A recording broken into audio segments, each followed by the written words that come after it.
There's two sides to every coin. Then there's a conversation you can join. But I'm an old dog and there's new tricks. And some of my opinions you just can't fix. 'Cause I'm an old man yelling at the sky. I'ma shake my fist at the clouds and cry. Get off my lawn, you snowflake, before I have a meltdown, breakdown, shakedown. 'Cause this is my hometown, so back down, sports clown. It's all just a game, and it's the last down, let down, countdown. I said it's all just a game. I give the touchdown, the rundown, the lowdown. 'Cause it's over the game, gonna crack down, shut down, the sundown. I said it's all just a game.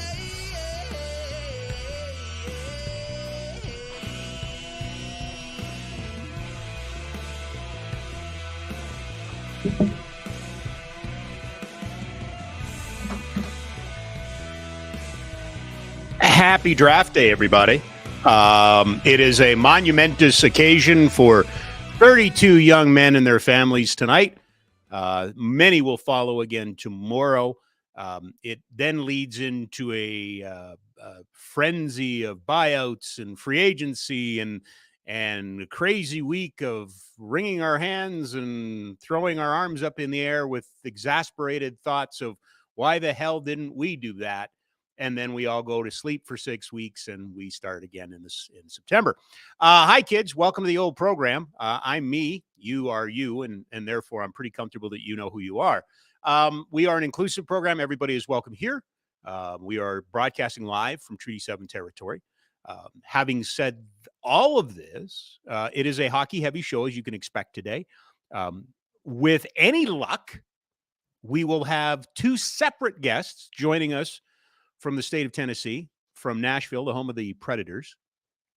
With any luck, one of them should be stone cold sober. The other one, we'll wait and see. But there is a possibility that Ryan might be half in the bag when we talk to him. I don't know. Dean Moberg will join us, or as you know him, Boomer, too. One trade today. So yesterday there was a bunch of things involving the local hockey heroes, and we're certainly going to dive into that deal in a second. Ross Colton now is a member of the Colorado Avalanche. They flip a second-round pick that they got from Montreal in the New Hook deal, and that was pretty much what most pundits expected, that Colorado was going to use the draft capital they got from Montreal and flip it for other things. Last night, Tyler Toffoli was traded by the Calgary Flames to the New Jersey Devils for Yegor Sharangovich and a third-round pick. And we'll get to the third-round pick in a second because it's fun. The 80th overall pick, which I believe now gives the Flames picks almost throughout the draft. Not quite, but almost throughout the draft. A lot of instant reaction to this deal, which thanks to Danny Austin, thanks to our outstanding producer, Jack, we were able to pop on and do a quick just a game to react to this deal. Not much has changed for me. I think, in fairness, a lot of the other more well-positioned insiders have probably taken over and carried the coverage on this one.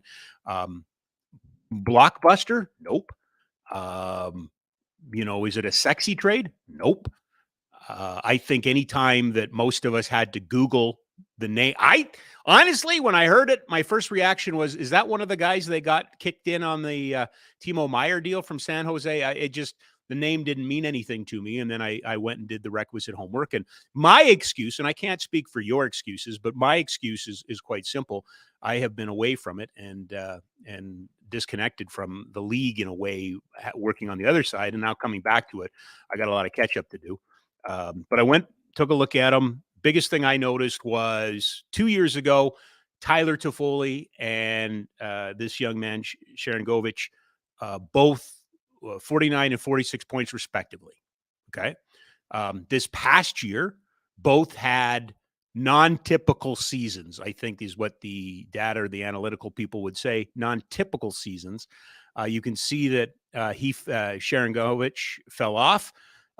His lowest goal total in the NHL, and tied for, he's had 30 twice and 46 once. Tyler Toffoli led the Calgary Flames in scoring. So when you transpose Tyler Toffoli led the Calgary Flames in goal scoring, and you get this guy back and you have to Google him, you're not overwhelmed. I get that. I don't sit here today to profess to think that this is the deal that will push them over anything. I'm intrigued by the deal. So were the Calgary Flames, because they immediately went out and signed this guy. He had arb rights, an RFA, but according to Frank Seravalli and others, 2 years at $3.1 million. He will become a UFA in a couple of seasons. You know what that means? If he goes off this year and scores 90 goals, we're going to be right back where we started. Can they keep him? Don't they have to up? Anyway, that's far-fetched. A couple things on the deals that I want to touch on. And for those who do sampling of podcasts and listen to other radio shows and do a bunch of reading, I'm a little disappointed that I'm coming to you kind of last with this. So where I can, I will credit where I can credit. And I really looked at this one last night, especially when you did the dive on the time on ice minutes and looked at his penalty killing. He's the number one penalty killer forward wise for the New Jersey Devils, who are a pretty good penalty killing team, the same level as the Flames, and the Flames might be offloading some penalty killers. So that makes some sense.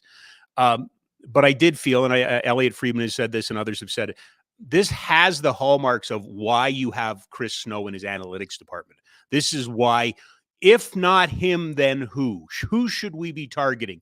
Who should we be looking for? Who out there is not being utilized in a top six role that has the ability to play top six? And I'm putting my own words and spin on this. I think that this is an analytics pick in the sense of, Chris Snow would have come to Craig Conroy and said, here's a list of players whose age is better, does this, penalty kill, has some offense, can you get them, or you should try to target them? And it feels like I'm defending the deal. I'm not defending the deal, but I understand the deal. It was lots of people say, oh, it's terrible. And then I started looking around at some of the other returns. This isn't a UFA. This is an RFA. You control him. He has, he's got the David Moss question on him.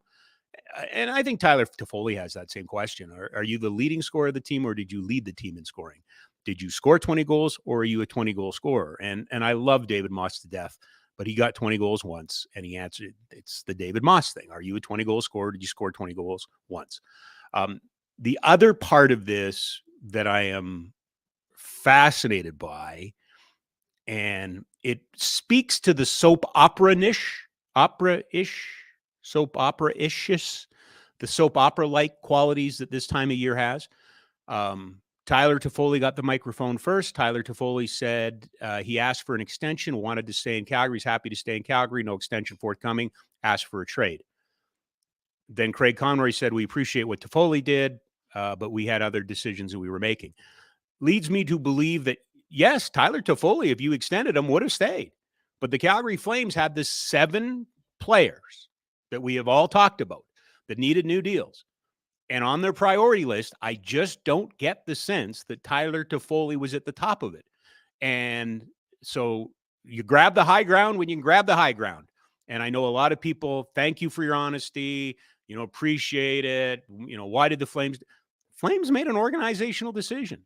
Yes, sure, I'll stay if you're going to sign me long-term. You're not a priority right now. Here's where our priorities are. We'll come back to you, or we might not. And, I believe our next guest is the one that constantly reminds me of this, and I'm glad he does. Intellectual honesty. The old Jay Feaster line. If Tyler Toffoli is 31 this year, 32 next year, and wants 4 or 5 years, and you're not bringing him back, why would you negotiate with him? So, yeah, you can demand a trade, but, which came first, the chicken or the egg? And I have nothing against Tyler Toffoli. Great soldier, good human being. They do so much in the community.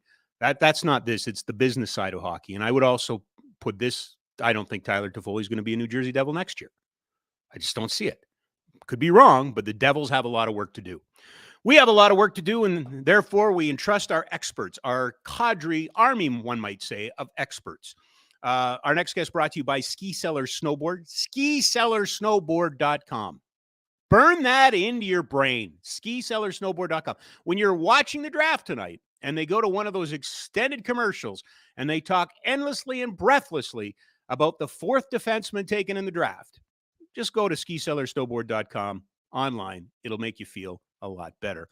He is the managing editor of Flames Nation. He is the leader of this said army. He's in Nashville. He joins us now. He's apparently got a new hat because he just tipped it to me, but it's in verse. Ryan Pike joins us. How are you? I'm good. It's humid here, but no, I'm excited. It's been a fun week. I mean, any week that begins with a very deserving King Clancy Memorial Trophy winner in Michael Backlund, and involves hot chicken and barbecue and any number of hockey-related shenanigans. I mean, I can think of worse places to be in my life than Nashville right now. As the requisite old guy and the geezer and the angry person, I just want to state for the record that I remember when this was a pariah. I remember when Canadians looked down their nose at Nashville and said, "How dare you, Gary Bettman? How could you put a team there? Nobody cares. Nobody's ever going to care." And yet here we are, and I think you would back me on this. Not only has Nashville become NHL men, become a hockey. Talk to the number of hockey dads and parents here whose teams are going down to Nashville for tournaments. You know, we might one day take the superheroes down to Nashville because there's a great adaptive hockey tournament down there. There was a big announcement of a landmark college program today. Tennessee State is State, right? I believe they're the first historically black college or university that's starting a hockey program. That is true. It's massive. And if you look at, sort of some things that are going on, I mean, Arizona State made the NCAA national tournament a few years ago. There's constant rumblings about UNLV and Nevada opening up their a Division I program there, and look up and down the USA Hockey roster from any given year. There are players from Florida, players from Arizona, players from California, very prominently flying the flag for USA Hockey, and absolutely a lot of it's because of, as unpopular as it is, it's because of Gary Bettman and the NHL's insistence on placing hockey teams in markets with big population bases, because it's the old-fashioned, like, if you build it, they will come. It's generally worked in most of these markets. But what never gets talked enough about, Ryan, and you can appreciate this, is the behind-the-scenes work that the Predators and the NHL did in terms of creating high school hockey. And how much high school they had to create the high school teams. They had to start somewhere. They create high school hockey. They, Carolina, they manage the minor hockey systems and things like that. We had Mike Morreale on a couple of days ago to talk about the CEBL, and here we are talking about, well, is it the Steve Nash factor or the Vinsanity factor? Why is basketball growing? That's this pyramid, right? The big team comes and it gets everybody excited and gives them something to shoot for.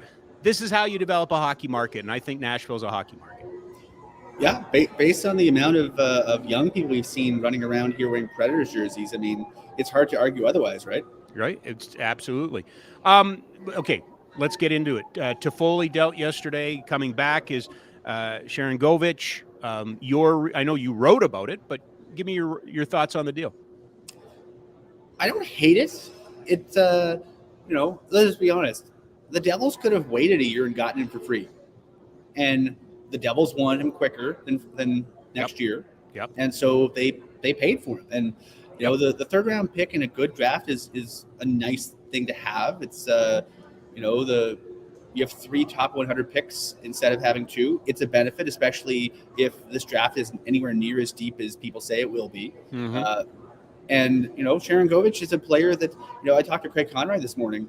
He's a guy that they feel wasn't really, I don't want to put words in Craig's mouth, but I get the feeling that they feel he wasn't utilized to the best of his abilities in New Jersey. Yep. He played, we got the stats up. He was last year in 21-22, really good player, basically a little bit over half a point per game, didn't play a lot of power play, played a lot of penalty kill. He was one of the more productive even strength players the Devils had.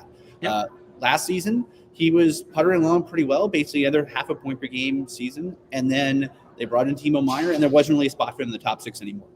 And, I don't think it's unfair to say I don't think the defensive side of the game is necessarily his forte. He's a very aggressive, very effective penalty killer, but the defensive game, you wouldn't put him out as a shutdown guy. He's not going to replace Michael Backlund. No. But, he's one of those guys that when you put him with good players, he's produced really well. He's playing with Jack Hughes and guys of that ilk before Timo Meier arrived. And then he was playing with no disrespect, Curtis Lazar. And Curtis Lazar isn't quite Jack Hughes.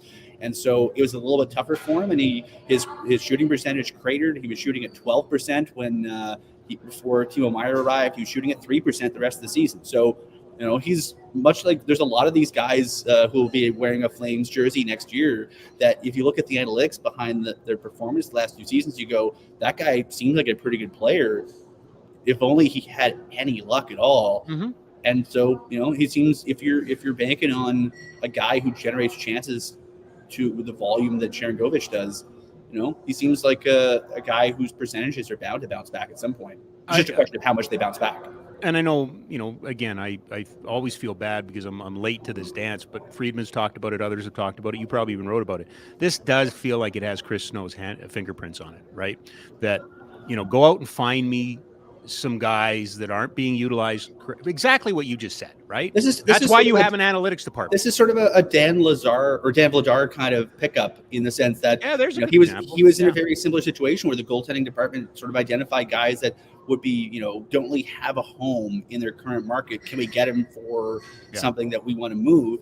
And, the Devils get a guy who can score goals for them in a year they think they can contend. And the Flames, I think the Flames are sort of figuring out what they're going to be, and what they're going to be will depend on what happens with some other players over the next few weeks and months. Yes. At the very least, if you're trying to punt on, a really effective complementary player like Toffoli. I mean, Toffoli wasn't the play driver on his line. He was a finisher, and there are a few more effective finishers in the league over the last few years than Toffoli.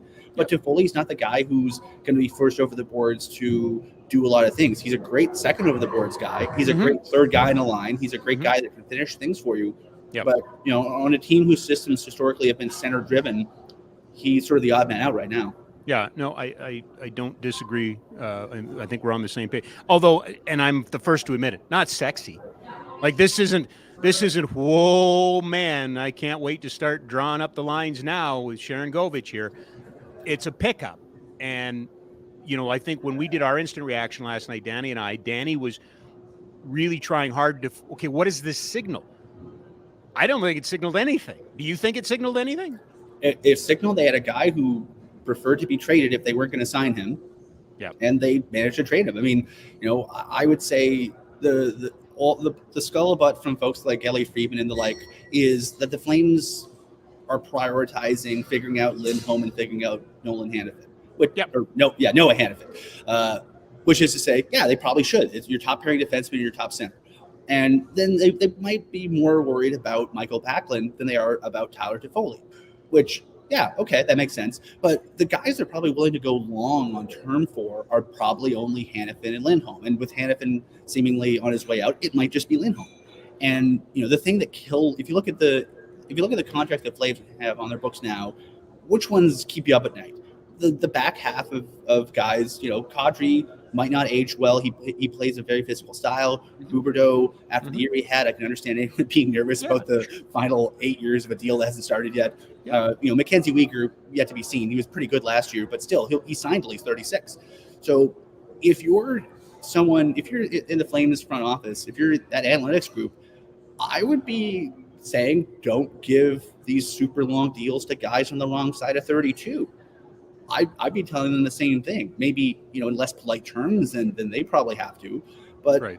I get it. And if you're Tyler Toffoli, though, this is your last crack at potentially getting a big deal. This might be his last contract. So if I'm him, I want a long-term deal. If I'm the Flames, I also probably don't want to give it to him.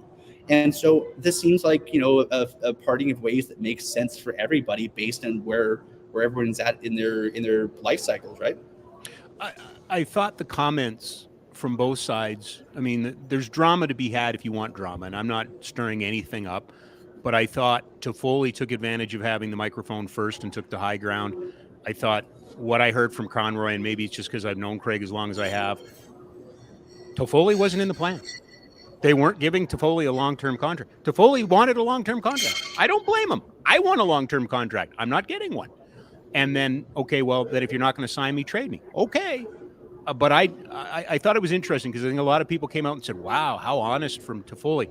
To me, that was just a little hint of the inside workings of this. Yes, I'd like to stay. Yes, I want to be extended. You're not exactly our priority right now, so we're not going to have those conversations. So we move on. Did you see it any different than that? Nope. And it's Tyler Toffoli's been, since he's been in Calgary, I think, he's bounced around a bit, but I think he's bounced around a bit in spite of him being just a high quality person. This is not an indictment of him. He's a great guy. Work and, absolutely. And let's be honest. I mean, this is putting Tyler Toffoli in a pretty good position. I mean, if you're playing in New Jersey, you got to work in Newark, but you're across the river from New York City. There's a lot of stuff to do. You can get. I like Jersey City. Don't ever downplay Jersey City. I like Jersey City. There's parts of New Jersey that are pretty nice. Once you get out of like the main industrial side, like the part right around the river. You mean the part where they shot The Sopranos? Yeah. Yeah. But yeah, it's he's in a position now where he can be a complementary piece on a really, really good hockey club. I think the Devils learned a lot from what didn't work in this year's postseason. Mm-hmm. And I figured, they probably figured we need, more guys like Toffoli and fewer guys like Seravalli. And, that's how it went. And we'll see how it goes. But I think if you're based on, where the life cycles are, much like for the player and the team, I think for both the Flames and the Devils, I think they kind of get what they need to keep moving their programs along. The Flames are in a reset. They got a guy 6 years younger with a couple years of team control and now signed to a deal that is basically $1 million and change haircut off of the guy he's replacing. And they potentially open up some spots in the top six and the power play for younger guys, for guys that, potentially are making a push. Mm-hmm. If I'm Matthew Phillips, I look at this move and go, maybe there's another spot for me, because all of a sudden the Flames are short one right shot forward that they had before. Well, you're not going to get an argument out of me, not on that guy. Just a thought on Toffoli, like I keep saying, and again, it's not a what do you call it, a referendum on him as a human being. He's a great guy, but I don't think he's in Jersey next year. Right? Like this kind of feels like, because they've got some work to do. I think Jersey's cap structure might play more of a role in that than Toffoli himself. Like, well, that's what I mean. Yes. Yeah. Yeah. Like I think this is sort of, Jersey loading up, Jesper Bratt, is a big piece. Timo Meier just signed a new contract. I mean, it feels like they have a handful of guys they're really investing in long-term. And rightfully so. I think the guys they've signed long-term are the guys they should be. Mm-hmm. But, the goaltending still kind of a question mark for them. Their blue line group, I like Dougie Hamilton, but I don't love Dougie Hamilton. Disclosure, Dougie Hamilton was not on my Norris ballot this year. I thought he was good. I thought he was very good. Not top 5 good, but he was very good. But, I mean, he's an exceptional offensive defenseman, and the rest of his game is fine. But I think the Devils, they still don't have that guy who will make them more than fine. Especially, you lose David Severson, and now that he's in Columbus, that's a big loss for them. And how do you replace him? So I think there's a lot of those things. To me, I'm sort of getting Oilery vibes out of New Jersey, where the sense that they have so much of this talent up front, and it's good young talent. It's the guys you want them to have, but you also sort of look at how their team is constructed and go, what about their blue line? Who are going to be the people who are out against McDavid? Who are your shutdown guys? Yeah, right. So I think that's always, and that's like the less sexy part of the game. But I think one of the things that the Flames project well on, at least on the defensive side, is Mackenzie Weegar can play against anyone you need him to play against, and they don't really have a Mackenzie Weegar. They have a lot of good pieces, but it's just a question of, do they have the right guys for how they want to play, and do they have the ability to shut guys down in those 3-2, 2-1 games. I'll come back to the local hockey heroes in a bit. I used to love to come to these events because it's a cavalcade of who's who from around the league, all kinds of different voices and all kinds of different reporters. But there's also, I found, a narrative or a story that seems to take over a draft, or sometimes it doesn't even see the light of day, but it's the one that's spoken at the meals or at the lunches and stuff like that. What are people talking about? Who are the names that are, in the ether the most on the ground right now, Ryan?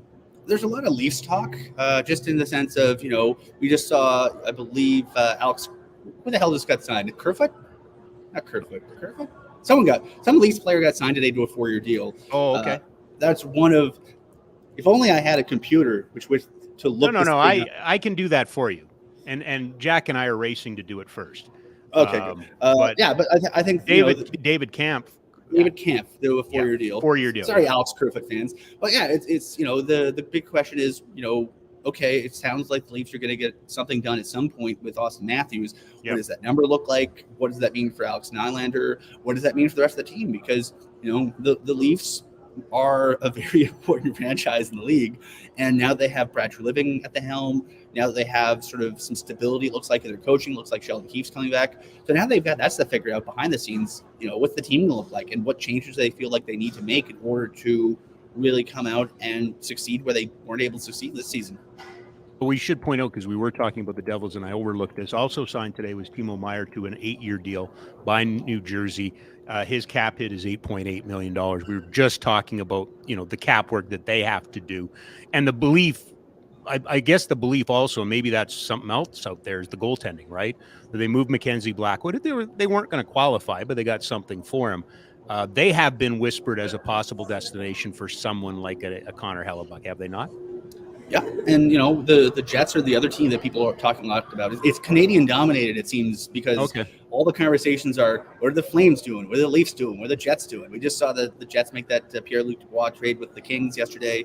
A very nice haul, and the extension for Pierre-Luc Dubois, the cap that he got, basically solidifies someone like Elias Lindholm in that 8 by 8.5-ish neighborhood.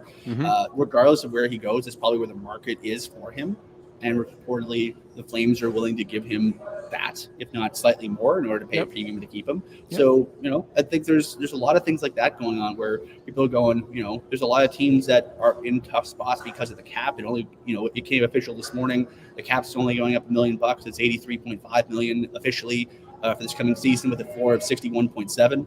So there's some teams that can just eat some bad deals to get to the floor. There's some teams, a lot of them, that don't really have a lot of cap space. Yeah. And, we have a day and a half left of buyout period before silly season begins on Saturday. So it's going to be really, really fascinating to sort of see how all these different needs are balanced league-wide, because quite simply, there isn't enough money in the system for everybody to pay the guys they want to pay. There isn't. And I'm hearing from back here, I'm curious what you're hearing there, is there's a lot of players that are available for next to nothing, but are big tickets, right? Yeah, I think we're going to see potentially in the coming days, weeks, months, especially, I think it might accelerate once we get through arbitration season. I think we're going to have a situation where a lot of teams make moves in anticipation of arbitration awards, in anticipation of potentially using that buyout window, either the next day and a half or that second buyout window that opens up after the arbitration cases. Because, quite simply, look at Vegas last year. Vegas had to give up Dylan Coughlin, who's a good player, and Max Pacioretty for free to Carolina just to get out from under some bad deals. I think we're going to see more and more of those deals, the lovely future considerations deals, because teams, especially teams that think they have a chance to do something smart or something impressive in the summer, next summer, they got to get out from under these deals. I'm sure Vegas, that Kelly McCrimmon, I can't imagine was doing cartwheels giving away 2 players for free, but they managed to get themselves the flexibility. Well, I got them where they needed to go, right? Yeah. So if you win a Stanley Cup, you can have a lot forgiven, and silly deals you make in hindsight make a lot of sense. But we're in a situation where a lot of teams are going to have to make these types of deals in order to get out from under stuff. And you'll appreciate this. It is when you take a step back and you look at the business and how it has changed in the last 12 months, in the last 20 years. I remember Bruce Dobigan talking about, cap space will become a thing. And I didn't know what he meant. Like, what do you mean a thing? Everybody's got a cap. But there's more value in having space sometimes than there is having the player. The one thing that Brad Treliving started that we're now seeing, and you're making me nervous because you're looking down. Do you have breaking news? Thankfully, no. Oh, okay. But we saw it again with Winnipeg and LA, the sign and trade, right? The sign and trade is now officially a thing in the NHL. That's 3 now. That's 3, right? Yeah, the league did not know how to process them. The story I was told very bluntly was the reason why that trade for Matthew Tkachuk took so damn long to be announced and to happen was because they apparently had it done that afternoon and submitted to the league, and the league said, we have no idea what to do with this. Like they simply did not know how to process it. So Brad Treliving, the administrative trailblazer he is, managed to teach the NHL office how to do a new function, and now we're seeing more of them. And I think sign and trades have been a fixture in the National Basketball Association for years because of the way their CBA is structured, which is very similar to the NHL CBA. Yep. So I imagine we haven't seen close to the end of sign and trades, not even just this summer. I think they're gonna be a thing that we see for a long time. And the other thing that I think we've seen the last couple of years, but last year particularly with Kadri, is players out there available longer, right? Like it used to be that, July 1st came and by the 5th, everything was done, everybody go home. I'm wondering this year, because of the dearth of players that are available for next to nothing and buyouts and arbitration, if there won't be 4 or 5 or 6 familiar names still available towards the end of August. Wouldn't shock me. I think it's going to be really interesting how many teams use that August buyout period because, if let's be blunt here, if you're using that August buyout period, you're not doing it on purpose. You're doing it because a plan you had didn't turn the way you wanted to. It's from a player's perspective, the second buyout period sucks because if you're a team putting together your roster, I mean, you want to know where you're playing as soon as possible so you can plan your damn life and potentially just get to know the guys you're playing for, the guys you're playing with, and set yourself up for success. And if you find out in August or September, remember that job you had? You don't have it no more. It gets scrambly, and that's how we end up with a very good PTO class. So I'm really curious. On Friday, the qualifying offers are due league-wide. We've already seen some interesting names not get qualified throughout the league. I imagine we're going to see a few more. Simply because the people look ahead to we had the white knuckle conversation the Flames had last July that does Matthew Tkachuk just accept the qualifying offer then walk or does so and so say they want to go to arbitration, and what if they get an unfavorable arbitration award? You're going to see a lot of teams very nervous about their cap structure, and as a result they're going to have to get scrambly. I feel we are somewhat obligated about talking about the draft. I mean, that's ultimately why everybody's there, isn't it? I thought we were just here for barbecue. But apparently the 224 players are going to be selected over the next 2 days. Yes, apparently. That's the rumor. Interesting picture. Jack, do we have the picture? And I apologize because I'm going to butcher his name. The young Russian. This is Michinov, right? That's Jerome McGinley, and that's the kid that everybody seems to be talking about today. Matvei Michkov? Yeah. I don't think he's available at 16, but what? He's Come real on. Good, eh? Why would you take a picture with Jerome if you weren't going to be available at 16? Because he's Jerome McGinley? I mean, kids in Russia hear about Jerome McGinley. He won 2 Olympic gold medals. It's his account, right? With the legend. Exactly. What's your read on this young man? And it seems like almost every other draft there's a Russian story, right? Now, a little bit different. Feels like a Washington Capital, doesn't he? I mean, that's been the Caps have been sort of the Russia whisperers even before geopolitics got more complicated. I mean, if you're a young Russian player, I mean, if you're a young Canadian player, you probably grow up dreaming of playing for, depending on when you grew up, the Leafs, the Toronto, the Leafs, the Habs, or maybe the Bruins, or maybe the Penguins, depending on your age. If you're a young Russian player, you probably grew up cheering for the Red Wings or cheering for the Washington Capitals. So I think just because they've had the success getting these young players to commit to them, I think it gives them an edge, and I think that might make them the most likely place for them to go. But I mean, we've seen the San Jose Sharks have success with breaking over Russians. I'm really curious just in terms of where does he go and how long does it take for him to arrive, because he has, I believe, a contract with the SKA St. Petersburg for another few seasons, at least 3 seasons, I believe. And there's no transfer agreement with the Russian Federation. He can get out of it. There's been instances of players buying out their own contracts in order to go back to North America. But I mean, they're few and far between. And most of the time, if you want to, if you're making good rubles staying home, unless you really want to bet on yourself or you really want to gamble on your future, why not stay in Russia, right? Yeah, well, I think the geopolitics have to be taken into consideration, and there doesn't. I don't profess to be plugged in on that side, but the situation in Ukraine keeps going. I don't know if it's when it's going to stop or if it's going to stop, and as long as that's going on, that's going to keep the IHF, the NHL, and everybody at arm's length with Russia, as it should. Yeah, and honestly, as long as it's going on, I mean, we're going to see young Belarusian and Russian players who, to be blunt, have nothing to do with the conflict. They're losing developmental opportunities because one of the best opportunities for young players to play against their peer group, their age group, and their elite age group peer group is the World Juniors and the under 18s and the Hlinka Gretzky. And this cohort of players, last 2-3 years worth of players, for pandemic reasons and then for war reasons, haven't really had a chance to get those development opportunities. Whereas, their Canadian counterparts, their Austrian counterparts, their American counterparts, and so on, they've all had those opportunities. So it puts them, at a competitive disadvantage. So I'm really curious to see how that's balanced because, at some point, Russia and Belarus are going to be back in. I don't know when. I don't know how they decide when they're back in, but it's going to be really interesting to see how many developmental reps these guys lose over the course of the next year or two, simply because of stuff that's out of their hands. How far does he drop? I know you said Washington, and there's a lot of noise at Washington would like to move up. If this was a regular year with no geopolitics involved, talent-wise, he's second overall. I'd be shocked if he falls out of the top 10 because he's just so good.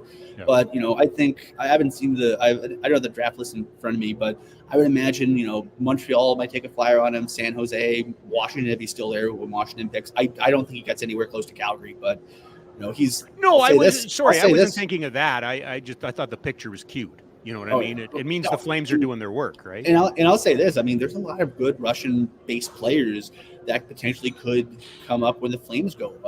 Mikhail Gulyev is a really good defenseman. Dmitry Simishev, another really good player. I mean, there's some guys playing in the Russian junior leagues in the flirting with the KHL who might be around at 16. And if you're Craig Conroy, I mean, we talked about the small factor. I mean, small players, for better or for worse, just sometimes have a harder time translating it to the NHL, and as a result, their draft stock sometimes takes a hit. Andrew Cristall is a good example. He might be a guy from the Kelowna Rockets that is around with the Flames pick, but he's 5'9" and maybe $150.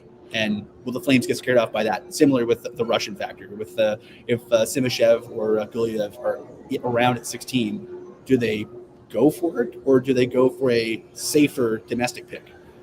Well, and I got to be honest with you. Are you going to do a draft mailbag, or is it just going to get caught up in the regular mailbag of Monday? Oh, it's probably going to get caught up in the Monday one. I don't have time to. I don't have time to do a Monday one. I know how these stack drafts go. Like, this is the one that the whatever you want to call them, the diehards, the draft guys. This is the ones who pull their hair out. I can't believe they could have taken him and they didn't take him. He fell and they didn't. I mean, I've seen this movie a million times. There's going to be lots of second guessing that's going on here. But I think you've spoken about it on our program a lot. Like, this deep. Like, this is a special draft. The Flames at 48th overall in the second round might get a first round caliber player in any other year. That's insane. That's what okay, perfect. That's what you need to know, right? That's what you need to know. They essentially get 2 first round picks in this year's draft just by having their first 2 picks. The player they get in the third round is also going to be a pretty good player. I've been told it starts hollowing out after round 100. So, but I mean, heck, if most drafts, if you can get 3 or 4 or 5 good players in the top 100, and then go to your area scouts and say, guys, pull a rabbit out of a hat. That's the kind of approach that's worked for the Flames. I mean, for better or for worse, the Flames have been able to find quality players. The 2021 draft maybe notwithstanding. Because that was such a weird draft. But I mean, if you look at some of the drafts they've had, they got Jeremy Poirier in the third round. They've gotten, Andrew Mangiapane in the 6th. They've gotten Rory Caron, so I still think has a lot of upside in the 6th. Right. Even Elias Lindholm, who was really good in the playoffs for the Wranglers and really good in the second half of the season. They got him in the 7th round. They got Arseny Stragayev, who's heading back to UConn next year as the undisputed starting player, and who coincidentally plays with 2023 first-round candidate Matthew Wood at UConn. He was the 7th rounder too. So, I mean, all the picks count the same. And if you use them intelligently and if you take gambles on the right types of gambles, they can turn out really nicely. Is this a goalie draft for the Flames? I'd say yes, but I'd say probably late. Oh yeah, no. I on don't. Thursday they'll pick a goalie. But you know what I mean in terms of having the system with always one. They kind of need to draft one this year, don't? Or would look to draft one this year. Don't need it, but would look to. Yeah, and there's a lot of interesting goaltenders available in this year's draft. Like, there's some reentries. I mean, the two Seattle goalies tell you the tale of this year's draft. I mean, Scott Vasiliev was a very good goaltender when Thomas Milic was away at the World Juniors, and Milic, when he was in, was excellent. And Milic is a guy he's a bit smaller as a goalie, and that's sort of hurt him a bit. He doesn't quite have Dustin Wolf level complete outlier numbers, but he's a very good and consistently very good WHL goaltender. And he's going to be I think has a year left of WHL eligibility, but he's a guy that you're getting someone who's a bit more mature, maybe a bit more further along his development, whereas Vasiliev a bit raw. I don't know if there's anyone maybe Carson Bjarnason out of Brandon. He's a guy who is kicked around as a first round name. He seems like he'll go in sort of the early to mid second round. Yeah. But he might be the best goaltender in this year's draft class. But it's goaltenders. I mean, ask Pinder about goaltenders. The Flames have had some of their most infamous whiffs early on. Even I'll say this, like Brent Cron and Leland Irving in their draft years were exceptionally well regarded. They were guys that were seen. When Cron was drafted at 9th, people went, yeah, that sounds about right in terms of the. Oh yeah, no, absolutely. And absolutely. same with Leland Irving, and he was one of the players made available to the media before the draft in Vancouver. They took the top players. He was the top goalie. They made him available. Croner's poor knee, just his lower body just disintegrated, and I don't think you can predict that. So I mean, it's and even like Leland Irving played NHL games. He just found his level. It's goaltender development. I think you can talk to any scout. I mean, ask a scout that's not a goaltender about goaltenders, and their face will go white. They're like, please don't ask me specifics, because even with skaters who have a less precarious development path, it's still a crapshoot projecting these guys, and especially goaltenders with so many. Like, I have no idea how these guys don't blow out their hips at the first time they do the splits. People are just not designed to move like that. So betting on an 18-year-old who does that all the time to not eventually have his body implode. Yeah, I don't know. I hear you. I feel more old and out of shape every time I go to one of these things in the best way possible. I've done a lot of work on drafts before, but the one regret I have that I never did, and maybe you've done it, maybe you haven't a thought on it, but are there any markers? Are there any indicators? Are there anything that show us a draft in which there will be movement among teams and picks, other than really shallow drafts where anything can happen? 2012 in Pittsburgh, but I would call this one. I would say this. There's a general consensus about, I'd say definitely the first two picks is going to be Bedard and Fantilli. Then you have another group of 5 or 6 guys that'll be gone by 6 or 7. And then you have another maybe half dozen guys ending up at I'd say around the first dozen to 14 players. There's a general feeling of how things will go. Maybe not the right order, but sort of a mix of guys. Mm-hmm. Once you get past about 16, 17, I think there's a wild lack of consensus. I think in our consensus, we looked at all the publicly available draft rankings, and there was, I think, about 12 guys that were considered first-round picks on every single ranking. Maybe not in the same spot in the first round, but generally everyone had a consensus on them being first-round picks. Right. After that, there's always 1 or 2 rankers who go, no, don't like that guy. I mean, there's Andrew Christopher is a good example. He's a guy who I've seen as high as 8 or 7, and some rankings just don't have him in the first round. It's that kind of draft. There's going to be guys that could go as early as 15 that some teams will go, I'd have him in the first 2 rounds. Yep. It's going to be chaos. And I think 2012 was chaos because there was such a lack of depth that after the first 15, 20 players, it was a free-for-all. Oh, it really was. This kind of feels similar in the sense that someone's going to come up at 17. Remember 2020 when the Flames traded down twice because they had Connor Zary and a couple other guys on their ledge, and they went, we can get Connor Zary, we can get some picks out of this. There's going to be, I think, a lot of stuff like that because there's going to be players that, when the Flames pick even, there's going to be teams looking up going, ooh, the one guy that we have left in our mix is still left. Let's make an offer. And similarly, there'll be, probably teams who come up to the podium and have 5 guys on their list and go, maybe I'll move down. So I think there's a big potential in my mind after the first, I'd say, dozen to 15 picks of just complete chaos. Let's go back to the local hockey heroes, and not even really. Milan Lucic appears he might be going back to Boston. That's what we're reading today. The Flames were, kind enough to give him, permission to go and talk to teams. Do we have any sense of anything, any reason to rush anything along for Calgary? Are you expecting a Hanifin trade today? Maybe not. I think they're now in a situation where they're waiting for the right offers. I think with Toffoli, I think they got the sense that the offers were going to get much better, and that this is the kind of thing where they, guy they wanted, pick they wanted, they pulled the trigger because it fits or the parameters. I think they sort of have some parameters in mind for any potential trade they want to make. I think they've asked around just in terms of what's available, what kind of offers would be available, those kind of things. I imagine there's probably one that they have further along than others because you don't want to really explore trading Elias Lindholm too much if you still want to re-sign Elias Lindholm. Right. But I think there's the potential. There's been chatter about potentially Nikita Zadorov's been reportedly the Flames have been asked about him. I imagine the Flames have probably been asked about a bunch of guys. Dan Vladar, over at Daily Faceoff, I think 5 of the top 50 players on Frank's trade board were Flames. One of them, Toffoli, has already been moved, so there's 4 more left. Lindholm, Hanifin, Backlund, and Dan Vladar. Yeah. And I would suggest a Dan Vladar trade could happen at any moment. I wouldn't be surprised if it happened during the draft, but I also wouldn't be surprised if it was a thing that happened a little bit later on when teams were a little bit clearer on their overall cap picture. Because he reminds me, he feels like a day 2 draft trade, either for a pick that's coming up or whatever. They got him for a 3rd round pick, and I think they'd be happy if they got a 2nd back for him. I think they'd settle for a 3rd, but I don't know. If you break even and you get a couple years out of a guy, I think you're probably feeling pretty happy. If you end up getting something a little bit better, a la Ray Tobera in that swap, I mean, if you can get something and be ahead of the deficit spending a bit, I think you're pretty happy with that. So I'm on the same board with you. I think it feels like something that after breakfast on Thursday, our phones will all ping and we'll hear about Dan Vladar to wherever for whatever. So.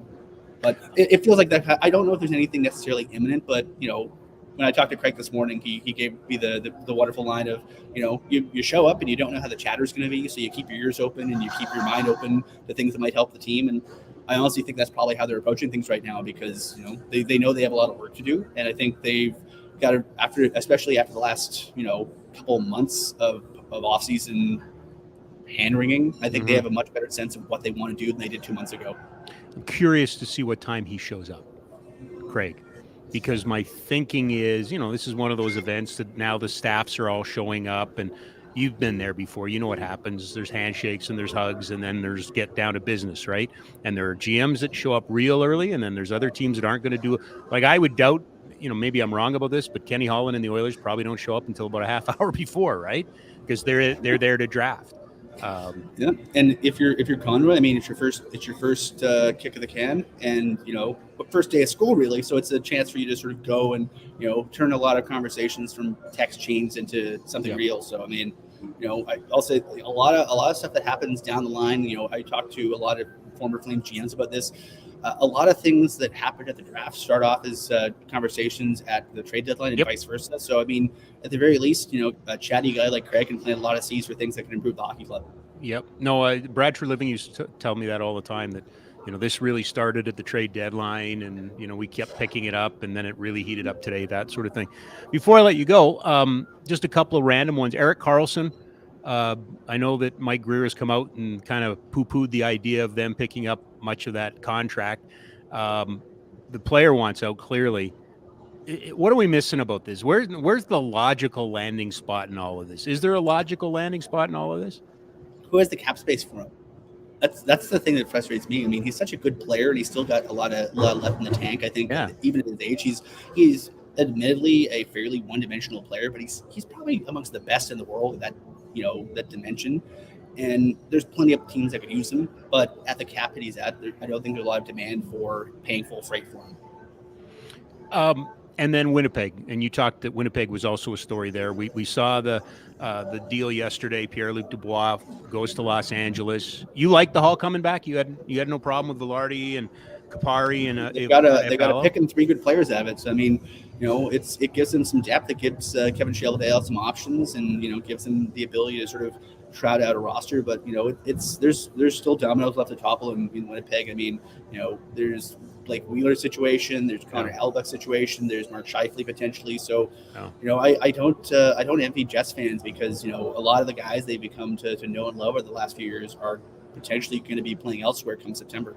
Tell me about, so you say they got 3 good players. Tell me about Kapari, because there's a danger in scouting through stats, and obviously the numbers don't pop for you right now. But is this a guy that, is well regarded in prospect circles? I think he strikes me as sort of a B+ player. I mean, he's one of those guys that hasn't really fully blossomed into the 200-foot player they hope he would, but he's still really reliable. He's really consistent, and he's the kind of guy I think coaches love, because he's like a metronome. I've never been blown away by him in games, but I'm consistently impressed by him simply because he's so consistent and he's always in the right spot. So. Okay. No, I've been out of it for a while. So, I mean, Velarde I knew, and Iafallo I knew, and you can always use a draft pick. But there were some other names in the organization that I think, people were wondering whether or not would have been thrown in there, and I think they got away without having to do it, right? Yeah, I mean, anytime you can add Pierre-Luc Dubois, you don't give up Byfield, I think you're pretty happy with Well, that's the guy, right? No Byfield, no Turcotte. I mean, there's a lot of guys they held on to. Yeah. All right, we'll let you go. It's a busy day, obviously. I hope you're enjoying it. What should we look for at Flames Nation, and what's going on? We're going to have live breakdowns from all the draft picks over the course of the weekend on the site. And once the picks go up, I'll be running around like a lunatic to meet all the new Flames as they are made available to the media. So it's going to be chaos, but it's the kind of chaos that we enjoy, because we're in a fun town when we get to be in the trenches and bring folks up-to-date information as things happen. And Rob, I know you speak. I'm preaching to the choir here, but these types of events, these types of weeks are when you feel really fortunate to be able to do this, because there's a lot. There's due to the state of how things are, unfortunately, media-wise, there's not as many outlets as they were in the past coming here, and we feel really, really fortunate to the folks who support us, both on the business side and on the readership side. Because if people don't support what we're doing financially, and if people don't support what we're doing with their time and attention and passion, then we're just sitting in our basements for the most part, screaming into the void. So. I just want to make sure we get on the record that we're all really excited and appreciative to be here. I think it's awesome, dude. I think the fact that Frank and DFO's down there, and the Barnburns down there, and Gregor's down there. There's so many elements. We got writers down there. Like, this is the next level. Like, as we're shutting down traditional media, it's this level. It's picking it up and cleaning it up and carrying it forward. I wish we had more traditional media, though. The more people here, the more people around and able to tell stories, I think the better it is for everybody. Oh, yeah, from that standpoint. But remember, a lot of us too are grumpy. Oh, I'm grumpy. I'm just excited. Yeah, no, I don't blame you. Enjoy it. We will catch up with you next week, and looking forward to. But like you say, if you can try to find habit and find a little fun in Nashville, do your best to find it. I'll do my best. All right. Thanks, Ryan. See ya. Ryan Pike, the managing editor of Flames Nation, brought to you by Ski Cellar Snowboard. SkiCellarSnowboard.com, 76 years in Calgary. Now, the locations have all closed for the summer, and that's okay. They'll be back in a couple of months here once the seasons begin and we get going again. But if you want to do a little dreaming, if you want to do a little thinking, head on over to the website, SkiCellarSnowboard.com, because it's open all of the time. We are hoping to hook up with Boomer. That's the plan. You never know. He's probably, of the guys on that show, the most reliable. Yeah, I'd say so. Right? I mean, if you're going to book one of those guys, for sure. Yeah. There is a bit of a history with Pinder not showing up in Nashville, but I don't think that's been brought up. So that might be new information. Since we've been on the air now for about 55 minutes. Has anything happened? Not that I can see. No, nothing. Okay. Worth. Well, and they may be keeping the powder dry for the world famous Gary Bettman, ladies and gentlemen, we have a trade to announce speech, which everybody seems to love. We do have a trade. What? Holy cow. Pittsburgh gets Riley Smith from Vegas Okay. for a 3rd-round pick. 3rd-round pick. Yeah. Riley Smith's one of the originals, is he not?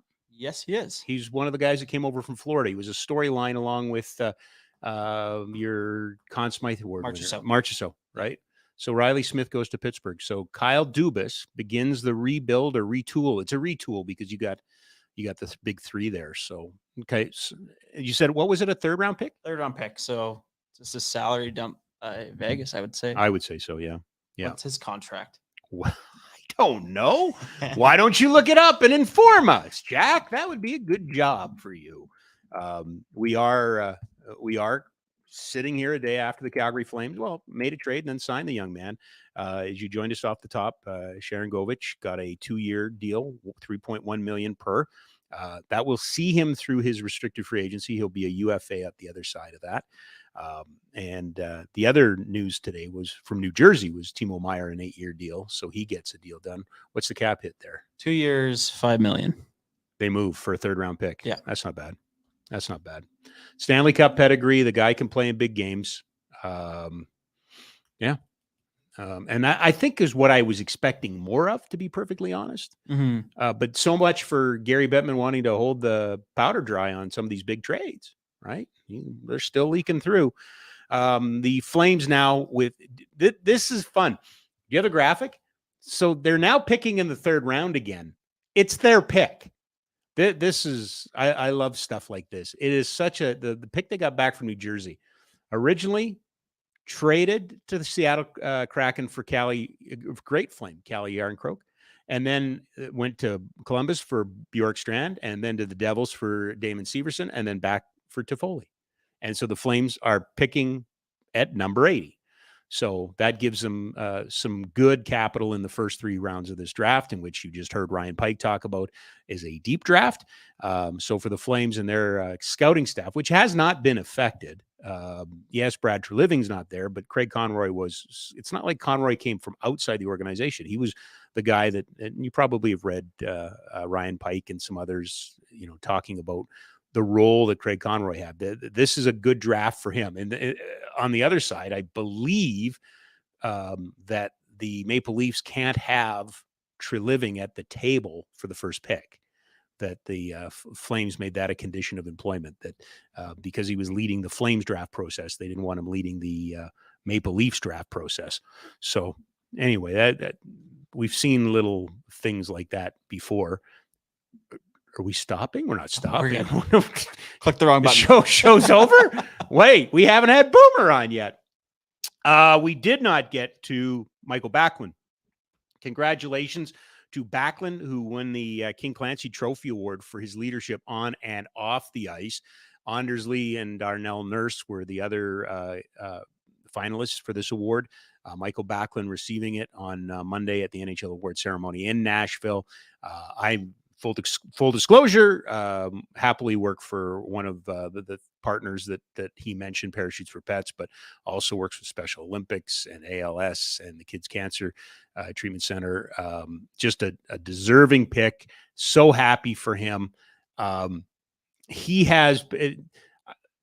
I looked at all of the love he was getting on Monday, and I'm like, I could send something out, but it begins to feel a little bit like piling on in a way. I think when you look at Backlund, he's an easy guy to like. And I think the media in Calgary like him. They've adopted him. He's got great relationships with everybody. He's a guy you pull for. Him and his wife, Frida, have done so much in our community. They, I mentioned it before, in a way have taken the mantle from Mark Giordano and his wife, Lauren, and how giving they are and how much they put back into the community and how much that's important to them. And I value that way more than I value the on ice, which is pretty much the reason you should probably not hire me as your GM, because I don't value the same things that other people do. But, here we are, the draft, and I'm going to bore you, and some of you know this story, but 2007, the draft was in Columbus. And, one of the things I mentioned to Ryan is the NHL did a good job of bringing the top prospects and making them available. And, for the media that traveled, and not a lot of media were traveling early to the draft before, in Columbus in 2007, but there were a fair amount. So Patrick Kane was available, James Van Riemsdyk was available, and on and on. And then, Michael Backlund was there. And I didn't profess to know a lot about Michael Backlund, but I also know nobody was really talking to Michael Backlund. So I went over and, just did an interview. The English was okay. But an 18-year-old kind of in this new country, this new, environment, if you will, looked a little wide-eyed, and first couple of questions were just okay. And then the third question is, what do you know about Calgary? Well, Backlund lit up like a Christmas tree. Of course, he had come over with his team and played in the Max tournament and was the MVP and loved it here. And that really ignited the conversation. We had a really good chat. And then, so we ran that on the show all day. And the next day, lo and behold, the Flames draft him at 24. And, Peter Hanlon and the Flames bring him over, and we get to do the first interview with him. And, just the relationship began from there. But the one story I wanted to tell was back in 2012, we started a hockey camp for kids that didn't get to go to hockey camps, from, Heroes Hockey and the Even Strength program and kids sport. And the Flames were kind enough to make Michael available. So he came down and he met all the players and signed autographs and took pictures. And he was a rookie himself. But it was, I'll never forget it. He was so gracious and answered a bunch of questions and was happy to be there. And that's the Michael Backlund I know. And to move forward 11 years and he wins the King Clancy Trophy. That was pretty amazing. Is our next guest here? Did I hear the right? Yes. Really cool. Brought to you, but of course, our guest brought to you by Ski Cellar Snowboard, skicellarsnowboard.com, 76 years in Calgary. And our next guest and I used to do this for a living. We would go to drafts and we would cover them. And unlike now, where we just do it out of our own pockets and for the love of the game.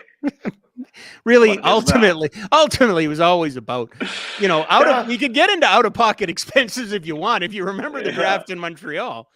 Yeah. You remember when we used to get paid and did this for a living? Yeah. Those were the days, Rob. Those were the days.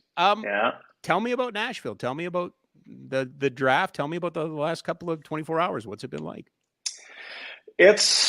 We did a lot of them. You did them before I showed up, and we did a lot of them together. It's very much the same. You've got. It's interesting that it's not a big city, obviously, Nashville. You've got a number of different teams in a number of different hotels, but it's just hockey people everywhere. It's all, there's somebody you know, and there's somebody you know, and there's somebody you know.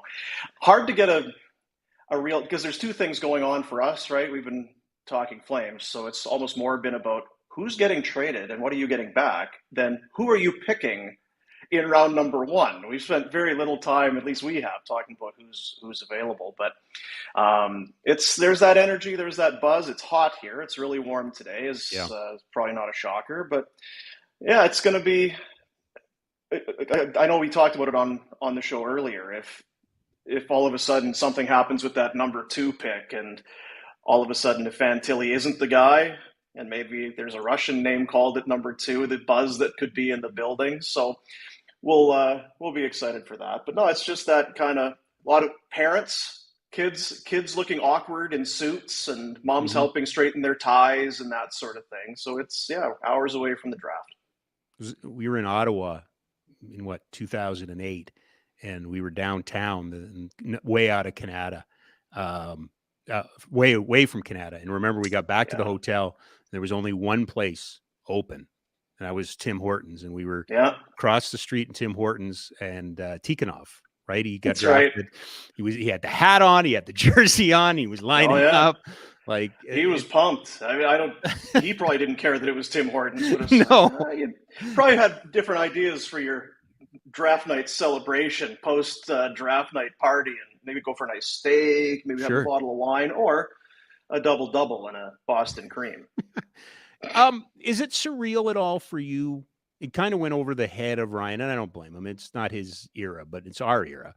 That, at one point Nashville was the butt of jokes, right? Like, why is the NHL there? Like, and I don't want to pump his tires if I don't need to, but Bettman saw something, because in 2023, this is a hockey center. This is a hockey city, right? Like this is not an afterthought. It was the butt of the joke. It was, and at the time, obviously, no other sports franchises here. How would you just pick Nashville, Tennessee? Very not a traditional hockey market, not an overly big market necessarily. What trending did you see that was going to lead you to put a team here? But they did a lot of things right. That the building, as you know, is right on Broadway. It's not Canada. It would be the opposite. Here you come out of the building after a Preds game and you're right in the thick of Music City. Yeah. That's awesome. The fans, I think you saw it now with Vegas and how that's their team. The Predators were Nashville's team. They didn't have any other.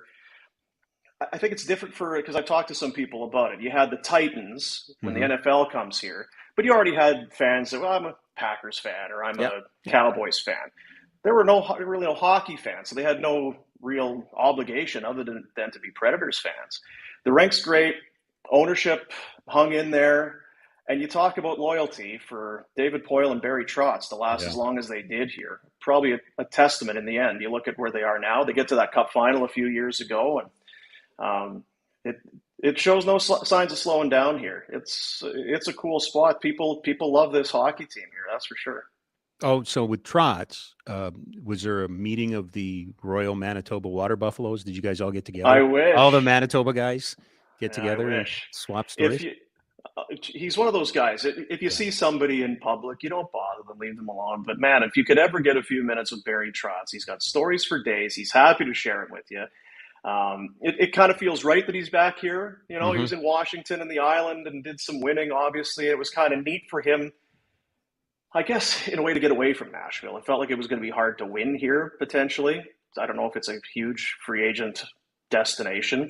So cool for him to win, but cool for him to be back as well. And I think he's probably going to do a pretty good job here as the GM. But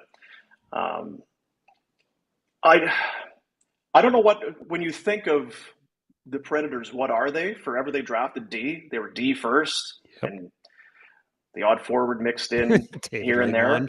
Yeah. I don't know what they are right now. It's a time of change, and obviously Trotz with the Johansson deal the other day, he's moving out money and getting ready for a bigger cap lift next year. But it's a fun spot.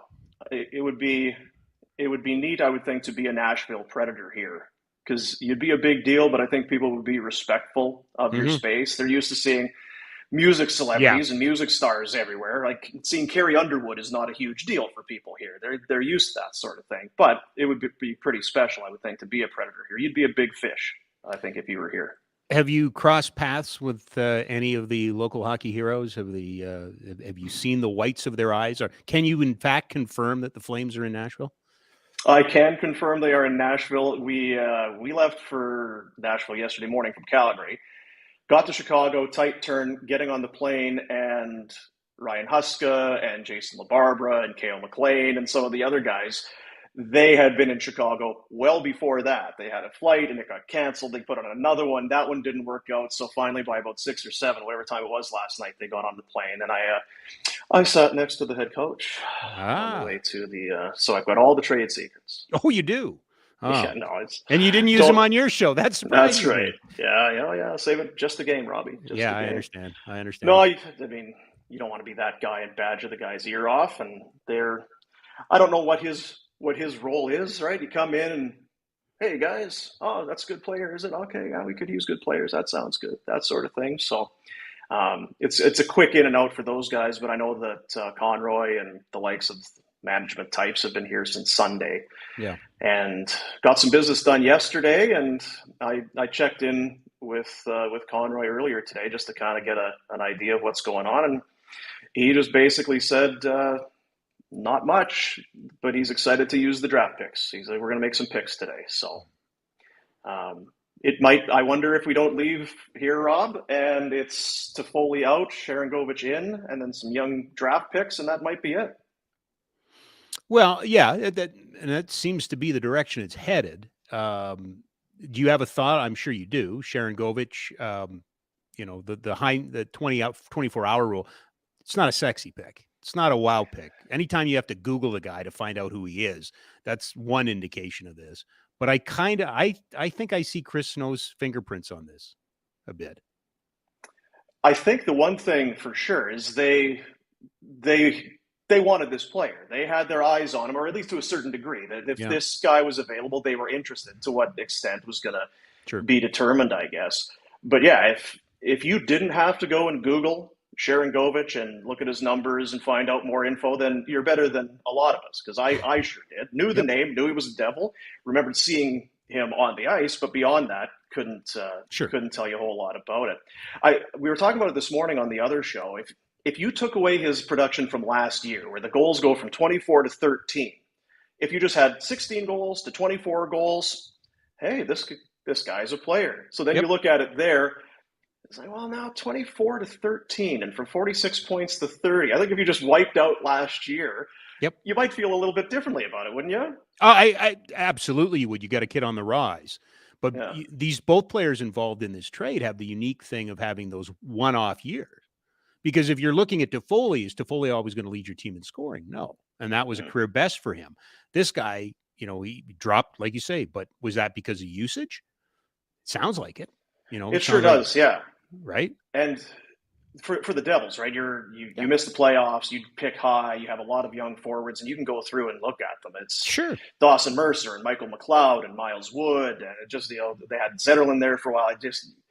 He got passed over, and whether or not it was just by virtue of that or whether his style of play, but he went from a top six guy and playing with Hughes to a bottom six guy, and power play minutes turned into PK minutes. Yep. I think when you look at the points per 60 or however, you want to take the ice time, because his ice time went down. I don't know that it dropped a ton, and that would be the one thing, that he's been a fairly consistent performer at that rate.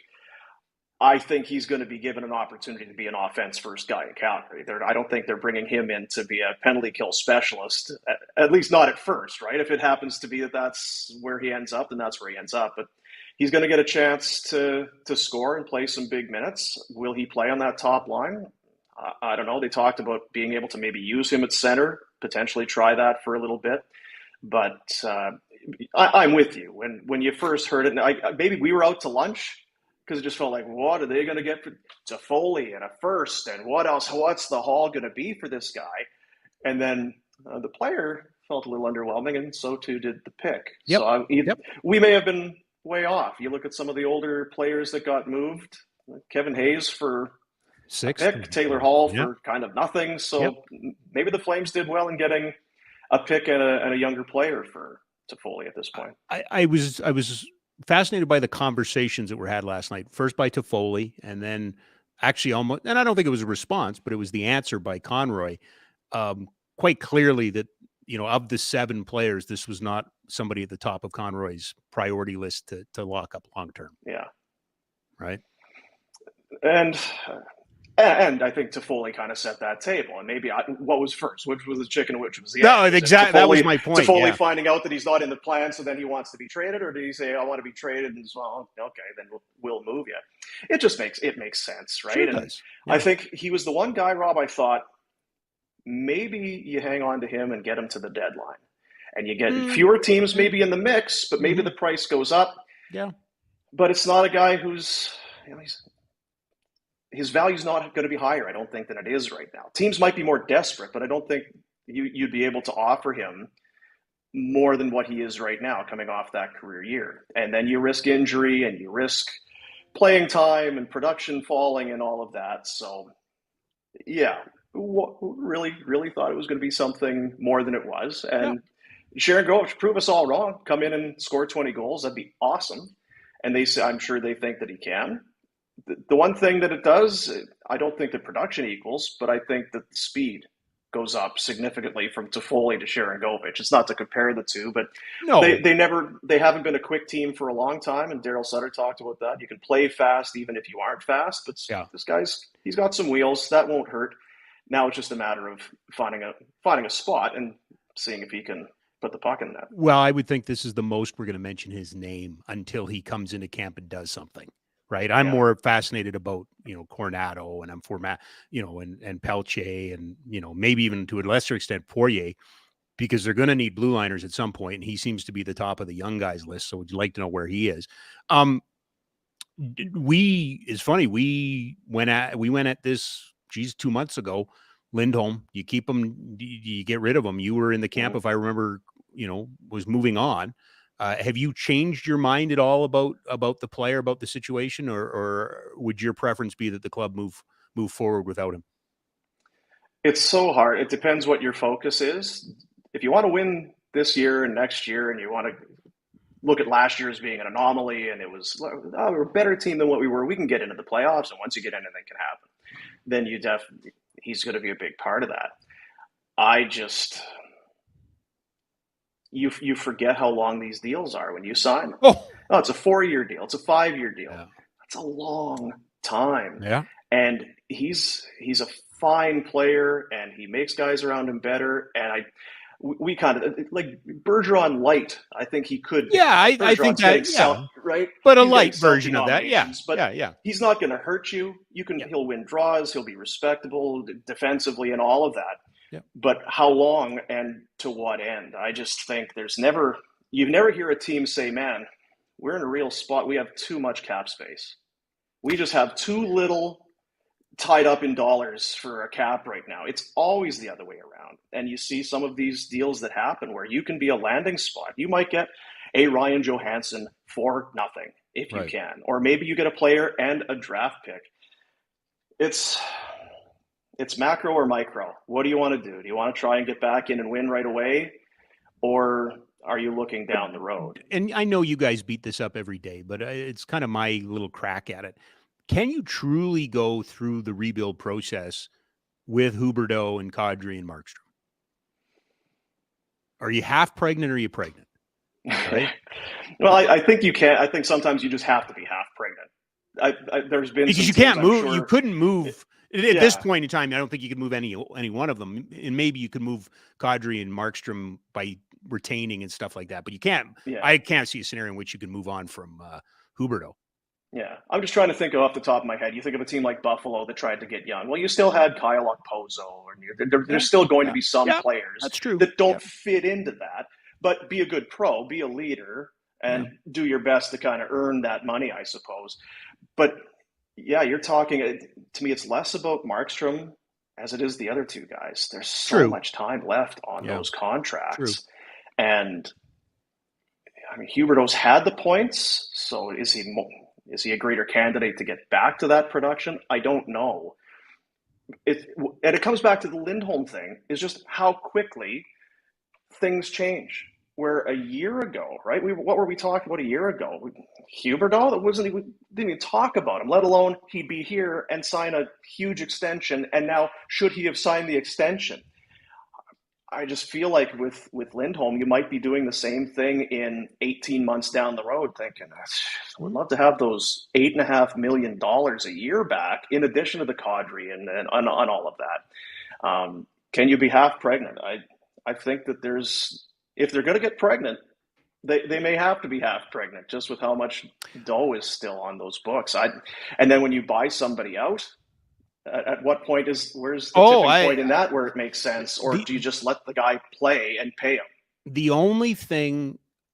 two things that come into this for me is the fact that we could be 10 million above the cap in 2 years from where we are today.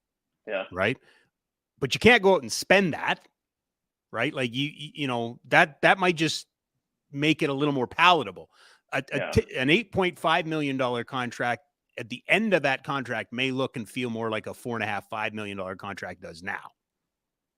Right. I mean, we've seen it goes up. The cap. But the other point, and the bigger point for me, is the position.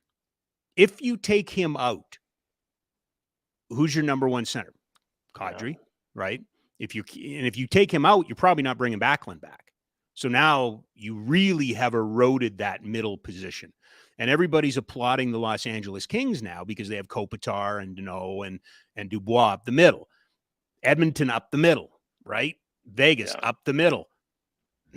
That's the one piece. And I think we're of like mind and repeat the same thing over and over again. There are not 32 number one centers in this league. There just isn't. Yeah. And he's a number one center. I know, just in talking with Treliving last summer, the the option and the availability to go Lindholm, Kadri, Backlund. How many years we've talked about Backlund? If he could just be a third line center, he'd be a near perfect third line center. Right. It was not just adding skill and all of this, but it was that depth down the middle that was going to be such a bonus for them, going to be such an advantage. And I don't know that I ever looked at for even a game or two. Do you? Where it's that depth down the middle is why they're winning hockey games, or look how they're getting an advantage, or they're one step ahead of this team because of that depth at center. Now, not a lot went right last year, and maybe it takes time, but it was kind of more like, thank God they've got Lindholm. Yeah. It wasn't the opposite of that. It was more like, well, we're clinging to the side of the boat because of him, not we're, winning the race because of him. And it would have sucked for him too, right? You go from being on the best line in hockey. A lot of people are telling you how you're part of the best line in the National Hockey League. Yeah. And then your two guys leave. Yeah. And then your production's going to go down, because it just is going to. Even if Tkachuk and Gaudreau were still there, the production may have gone down. That's true. So it's a hit to a bit to your pride and sure. your confidence and all that. And probably hockey's a little bit less fun when you're not racking up points. I don't think it was fun for anybody last year. No, I don't think it was. Right. You have to know yeah. what he wants. And I know that Craig has talked about it and Rhett's talked about it. You need to have guys that want to be here. Now, let's be honest. Are you going to find 20 guys that think Calgary is the best market in the National Hockey League? You're not. But you can't have guys looking over their shoulder or looking to see what else is out there, because that stuff's infectious. And we know that room needs some real work done to it. If Lindholm can't give you an answer right now that he wants to be here, Rhett said it today, isn't that kind of an answer? If he needs another few months or maybe in a year, I'll know. Don't you kind of know? I think it's like the football analogy. If a quarterback starts talking about retirement, he's retired. Yeah. He doesn't want to get hit. He doesn't. It reminds me a little bit of Johnny last year, right? Because Johnny was positive. They're going to get her done. Oh, it looks good. We're going to get her done. We're going to get her done. You just, okay. Yeah. Well, what? Where'd he go? Mm-hmm. Right. There is an element to that. I don't disagree with that theory at all. I don't disagree with that theory at all. Yeah. If you go off what you heard on Locker Cleanout Day, if there was one guy that seemed like he was mad around, it was Toffoli. Yeah. Oh, I love it here. I love playing for Daryl. Love it here. It's great. Yeah, I'd absolutely look at signing. He's the first guy out. So it's one of those, always be wary what guys say 100%. In the media, those 100%. Exit meetings. Oh, he really wants to be here. Or somewhere else is fine too. I have been talking about it for a while. I take no pleasure in talking about it for a while. But how big is the Calgary factor now? Do you think I guess to what end? I think if you go back a couple years, I think you go back to Blake Coleman. You overpaid to get Blake Coleman. Good player, but you overpaid to get Blake Coleman. I think that the building, I think the history, recent history, I think the fact that this team is always in the middle and never, there's no secrets. Everybody knows everything now. I'm of the opinion that, that Mike or that Matthew Tkachuk may go down as the greatest drafted player by the Calgary Flames ever. But he didn't want it. Part of it's lifestyle, part of it's taxes, but part of it you kind of have to want to be here, don't you? You do have to want to be here, and the trouble is, I think right now, and you get it. If you're 24. It's a big world out there. There's some exciting places to be. Mm-hmm. If you're 30, 31, and you've got kids and a wife, it's being a good place to raise a family, and the taxes, and I could maybe get more money there, and that it starts to change, and that's what's gotten them into trouble in the past. Troy Brouwer, happy to come to Calgary. I'm already building a house there. Yeah, I remember that. Canada Day. Man, that's right. Yeah. That's not what you want. You don't want to have that retirement deal where guys come in and I'm building a house and this is great. Well, are you done or are you getting started? Settling down. And it happened with it. God love Brouwer. Troy's a great guy. He is. But I think he would even tell you that it didn't work with James Neal. I don't think it hasn't worked with Blake Coleman, but to your point, you had to pay to get him. At the same time, I don't think it's quite as bleak as it looks. It's hard to maybe defend that opinion with what we've seen. I think Johnny wanted to be here, and outside forces took him elsewhere. Okay. I think that day where he said he's out, he also said he was in, and then things changed. Yes, he did. Yes, he did. Yeah, no, and that's so, and that's the human being component of this too, right? Yeah, and if you're Matthew Tkachuk and you say, well, you can make $9 million in Calgary or $9 million in Miami or Los Angeles. Well, yeah, I'm gonna say, yeah, Miami sounds awesome. I'll wear flip flops and tax-free state and all of that. So it's such a, but it has been an issue, and I think it'll continue to be an issue. Canadian markets, there's some guys that just don't want to play in Canada, and not all of them are Americans either. There's some guys that just want to play in the U.S. They want to play in a U.S. market. It's different. People don't like to hear it, but the crowds are different. Fandom is different. It's just a different level of passion here for sports. So the building isn't good. The current state of affairs, it's a non-playoff team, right? If you were winning, that would help too. I think that all of a sudden the winters are a little warmer if you're going to round 3 or getting to a cup final on a routine basis. But they've got some work to do for sure to build that up, because right now it's not as bad to be a Calgary Flame as a lot of the people in the league are portraying it to be. But there are other places that look pretty good in comparison. You start to, and I think Conroy and Iginla can help with that. You start to win, and things can slowly start to change, because you were right in the teeth of it in 2004. Oh, yeah. Players, sea of red. It would be awesome to play in front of a crowd like that. 100%. It was talked about around the league, how great it was. The Red Mile and everything. Calgary was, it's like, man, if we could only have what Calgary has in terms of a fan base and everything else. And you can have it again. It's just going to take some success and some work. And this isn't a Calgary thing. I am concerned about Winnipeg. I am concerned a little bit about Ottawa. You know, Ottawa, great young cadre of talent. DeBrincat doesn't want anything to do with it. You know, Winnipeg's had its run. That one feels like it's going to kind of empty out here. All due respect to our provincial capital friends, you take the best 2 players in the world out of that market, and it's going to become hard to draw again, right?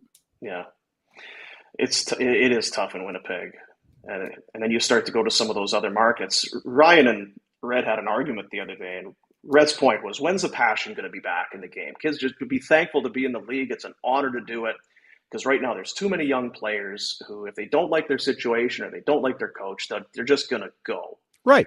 And sometimes it's about money, and sometimes it's about lifestyle, and I get all of that.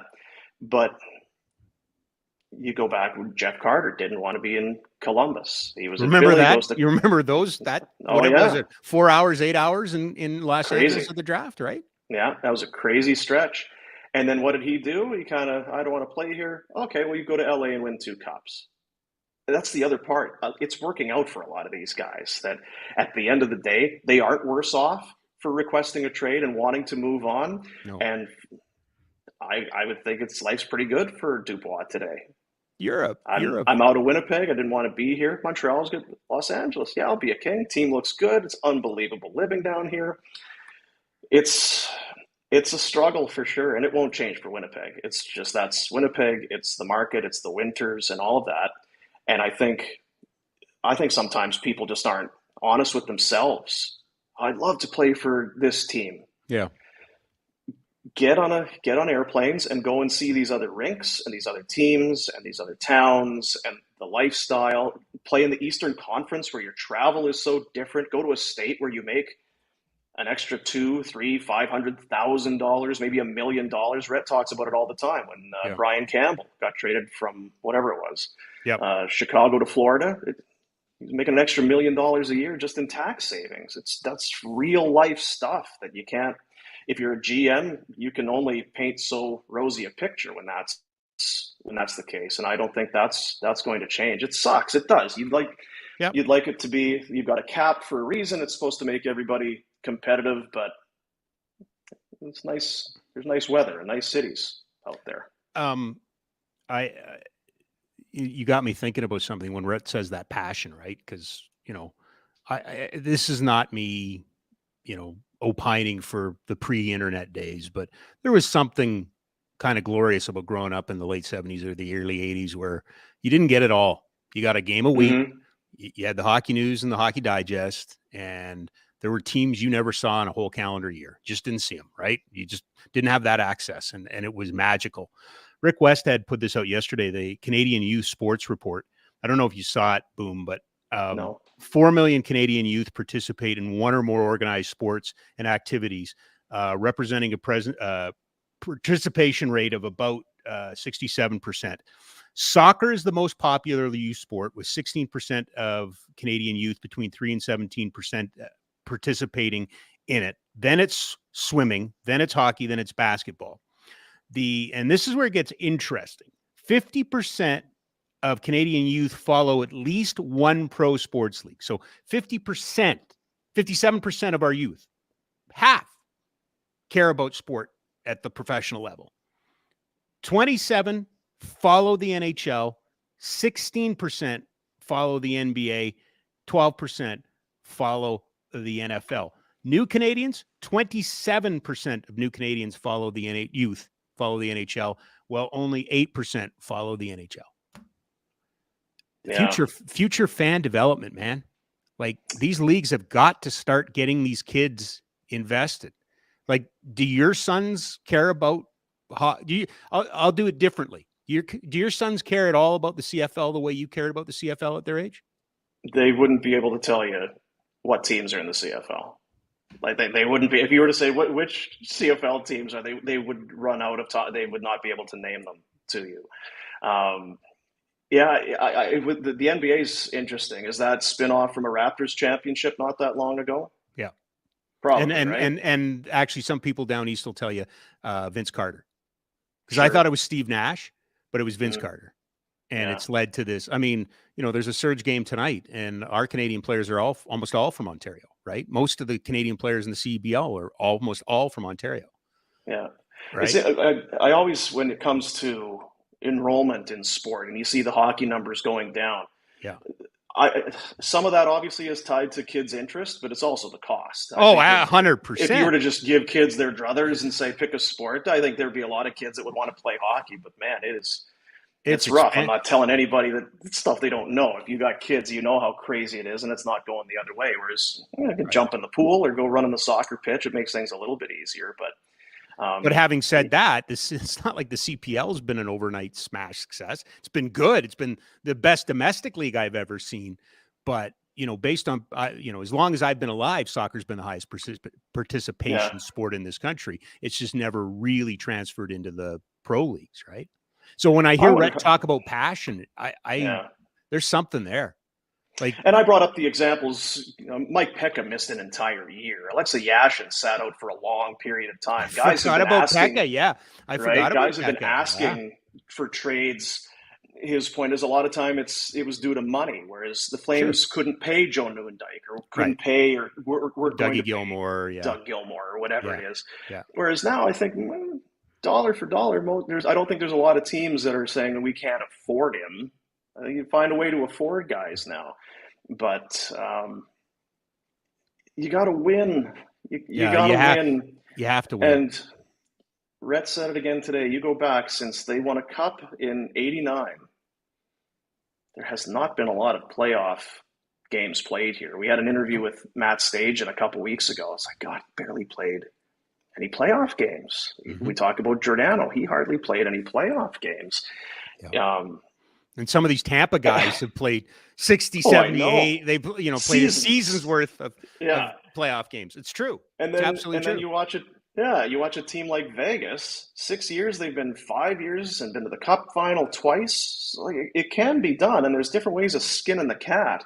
So why is it so hard? This is not a team that is paying the salary cap floor. They're paying guys to be here. It's not the worst because they don't. In the world. The reason it doesn't work is because they won't accept failure. And you need to this whole bullshit. Pardon me, Ty. I apologize about not saying the R word. And I heard it from Feaster, and we heard it again from John Bean. I think you can look. You don't need Murray Edwards to make some public speech saying we're not allowed to rebuild. Just look at this team. It's never been as bad as it could be. Right. So now, Danny Austin reminded me That year that they traded Iginla and Bouwmeester, they were going down that path, right? But then the Find a Way Flames happened. You know, they got Hoodler and they just can't help themselves, right? Like, Yeah. But if we get in there, we could get some playoff games. If we get playoff games, that's revenue. It's a business. I get that. But you've got to fail. Ultimately, to be successful in this league, you have to fail. And they're so afraid of failing. Well, and you could argue they have failed. This has been a non-playoff team. It's how. But they always push to get back. Like they'll spend money to get. This is never, to your point. This has never been about spending the money. It's never been about try. They've always tried. That's not the issue. It's they've never picked higher than Sam Bennett at number 4. It's crazy. And meanwhile, the team up to the north has had what? Three first overall picks in 6 years, or 4 first overall picks in 6, and they got the best generational player again, right? We had Seravalli on today, and he was talking about just the whole notion of. Oh, he hates Calgary, doesn't he? He does. Well, he hates Calgary, right? He hates Calgary. Doesn't. You know what? I think he likes to spar with us. He knows he can go back and forth. I laughed when I saw that stuff last week. It does, it does feel, and I do agree with him to a certain point, that there's a notion among fans, and there's just a belief. If you're bad for 2 or 3 years, then you're going to be a elite team by year 4 or 5. You're going to pick high, potentially, and you hope that those picks come through, but it's not always a slam dunk, right? Buffalo they've gone through 2 or 3 of them, and they look like finally they're coming out from underwater. It really hasn't worked for the Coyotes. There's a lot of teams out there, even the Senators, right? Finally, now it looks like the Senators. But how many times how many restarts and like I just said with Edmonton, I mean, you go all the way back to Gagne and Cogliano, right? Like, how many restarts and rebuilds and everything? Show me the rebuilds that have been successful. First go around, did it right, done. Houston Astros, right? We're going to suck, and 5 years later, we're going to be World Series champions. It's hard, man. Yeah. It's hard. It is hard. It is. And I think from an ownership standpoint, it was not that long ago, all things being equal, where the Dome was not sold out. They weren't selling out the third deck. It was, you could get tickets day of. It was easy. And I don't know that we get back to that, but it would, if they're a bad team, they're not going to be selling out games anymore. You saw in Winnipeg, right? Every game was sold out forever, and then, tickets are available. It's more and more tickets are available. So I do see both sides. I think that ownership wants to win, and they don't want to stink, because then if we stink, we're not making the playoffs, so we're not getting that. And if our season ticket base goes down and our sales go down, then there's less people buying beer and all that. It has major financial repercussions. It does. It's a business. I get it.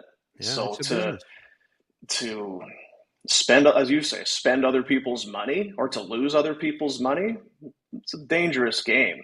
But I do feel like that it's a savvy enough market that if you were taking some lumps to get young and to try and get better, Flames fans are going to get it. They're going to come out and support the team to a certain extent.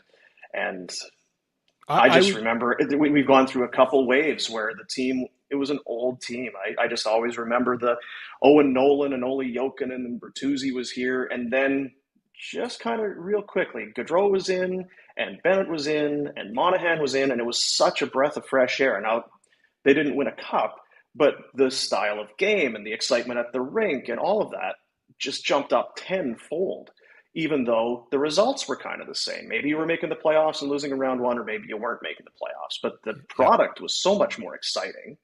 I think that Flame fans get that.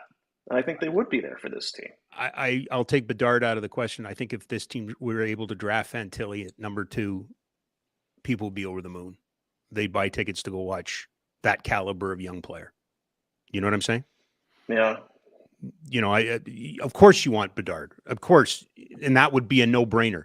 But I think they would take even a really good Matty Beniers. Like, is Matty Beniers a Hall of Famer? Maybe. Is Matty Beniers a generational player? No, but he's a good hockey player. He's a good young hockey player. They'd love that here. They loved it when they had Monahan. They loved it when they had Gaudreau. They loved it when they had Tkachuk, to your point. Right? Yeah. They loved it. And Iggy, right? Sure. It's a different...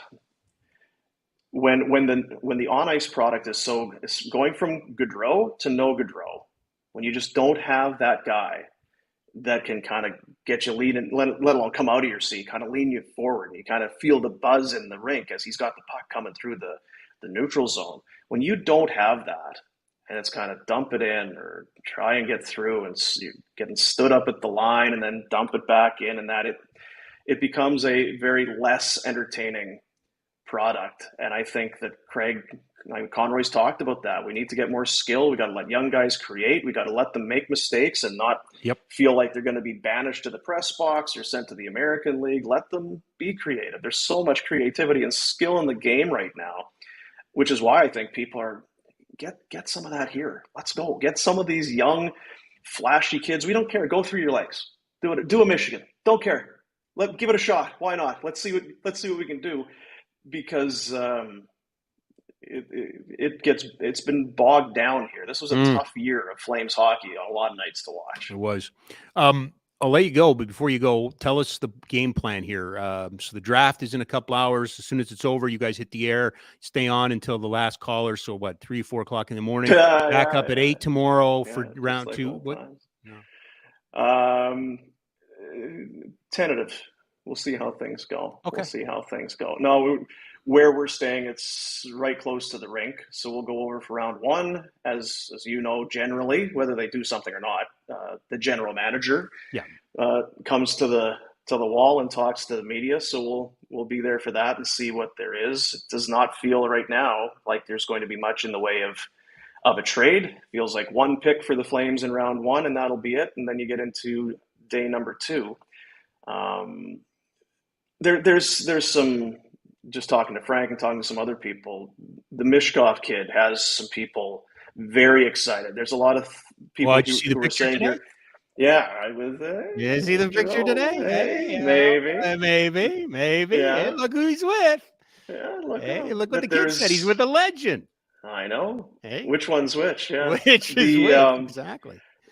There's some thought that this whole narrative that he's Russian and he may not become that's really overblown, that's kind of old school way of thinking. Yeah. The NHL's the best league in the world. You want to be a star, you want to make all the money and be a celebrity, this is how you do it. And this seems like a kid that wants to do it. And does Pat Verbeek shock the room and go at 2? Who knows? But I wish Craig was picking a little bit higher. Right? You kind of have that peak sadness. You're right in the middle, and you feel like you'll be a pick or 2 after some really exciting players go potentially, and then you get to round 2. But we'll see what happens tonight. There's doubt that there's going to be much movement in the top 10 based on what you hear. That Columbus, maybe they'll trade that 3rd pick, and does not sound like they're it does not sound like. Yeah, they're aware that pick 3 comes after 2 and after 1. Like that's the 3rd pick of the draft. Oh, really? Is it that early? Then maybe we'll hang on to that pick. It's always fun when there's fireworks, right? When we have a trade to announce, when Gary comes to the podium and lets one of those go. I'd love to see that tonight.